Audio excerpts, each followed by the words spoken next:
Hi student, I am Asit Tiwari, SSC teacher, and today we will discuss the next topic in the lesson, decentralization in India. This is very important topic in the lesson, and it is also very prepare the different type of the questions from the same part, especially the 3-mark questions and 1-mark question also appear from the same section. So student, let's we see the lesson. In the first we will see what is the decentralization. Means when some powers are taken from central and state government and given to local bodies, that is called the term decentralization. If some student are not getting the same term, so I can make it better understanding with the contrasting way to the decentralization, like the centralization means the powers are concentrate in one hand or one level, and the same term decentralization means the powers are not concentrate in one hand or one level. So hope all the students are getting this term very clearly. So student, let's we see what is the position of decentralization in India and why do we have need. In the first we will see the need. So student, India is a very vast country and very diverse country. Means some states are very bigger than the countries of Europe in terms of population. That is very important things. We can compare it with the UP, that is bigger than the Russia, Maharashtra, that is bigger than the Maharashtra. So these are the so many states also which are bigger than the other countries in the world in the terms of population, even some of the countries. And we also discuss about the Belgium, which is the area equal to the Haryana and its population is half of Haryana. So student, we have better understanding with the area or the comparison of the states with the other countries. Second thing is that all the states have their state level government, but within the states some issues are undermined or discouraged by the central government.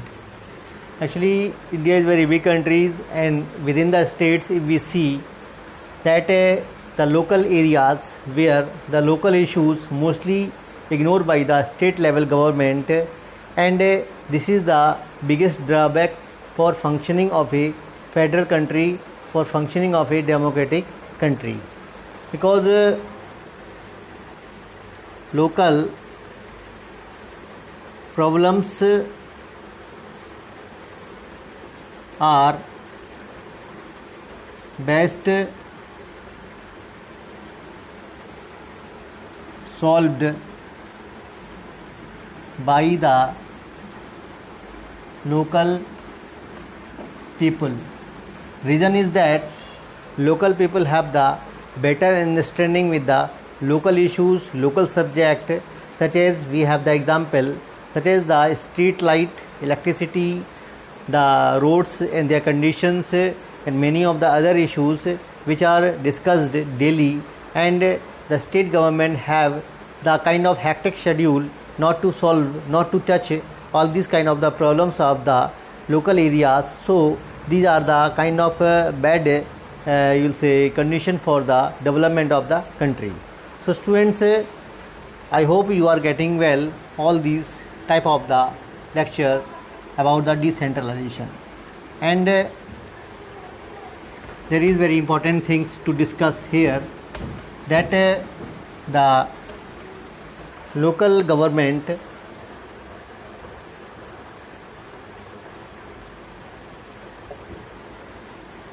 that is well termed as local self government, because the reason is that the local people participation is very must in the democracy, because is that the reason is that if the local people are ignored in the participation in the decision making process, obviously the local issues will be not touched, they are untouched, and there will be not any kind of the local development. So the constitution which has drafted the two level central and state level government, and the third level was also there, the local government, but a local government which was facing the different type of the problem. Number one, I want to tell it that local government was totally dependent over the state government. Local government was totally dependent on the state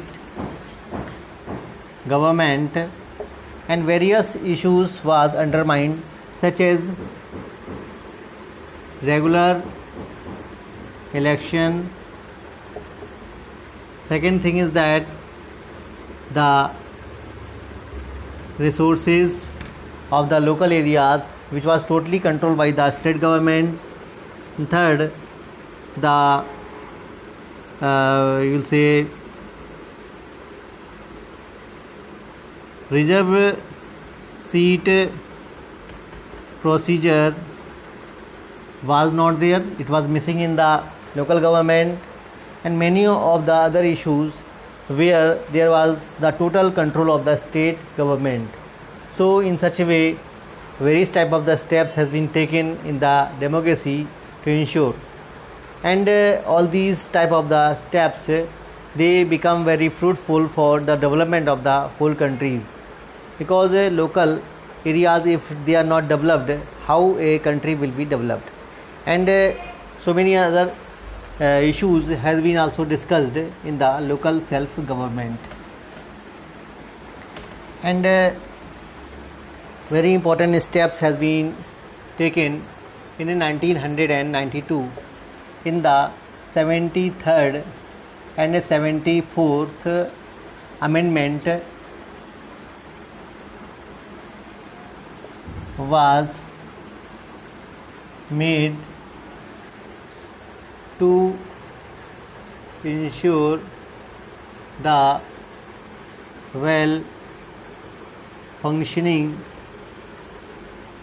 of local government, because the reason is that the local people have the better understanding with the local issues, and the local government which have which encourage the people. The local government encourage the people participate in the decision making process directly. Because you listen about the democracy, that the democracy and the definition also given here, a democratic government which is run by the people, for the people and of the people, where the people term was missing. Because if the people are not participating directly in the democracy, because in our democracy there is a indirect democracy at the central level, at the state level, but in the local level, if the indirect democracy can also run there, then local development will be missing. So the third tier, where the direct democracy has been seen, where the people who can participate in the decision making process with the self government. So it is called the local self government, means the people who participate in the various functions such as regular election, where he can participate in the meetings about the development of the village, about the development which is also related for himself, about the kind of various other you will say works such as the resources, the money which is going to be spent, and various other issues where a person has not control in the indirect democracies, but in the local self government, which allows the people to participate in the decision making process in a very fruitful way, so that it allows the people to ensure their participation in the direct democracies. Because in the local government there are two types of the government has been seen. One is called the rural government, the second is called the urban government. So urban government, where it is called Panchayati Raj system, and urban government is called the municipality.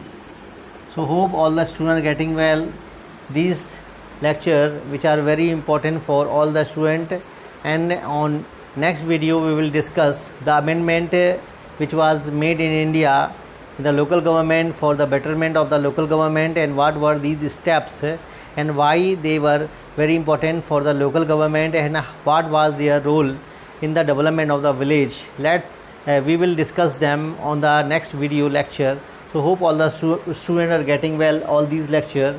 If any problem you can comment, and your suggestion also welcome in the YouTube channel, and if any problem you can also go through the book, and then if problem are not sorted out, then you can comment in the channel. I will surely to discuss your problem, to solve your problem. Thank you for watching the video.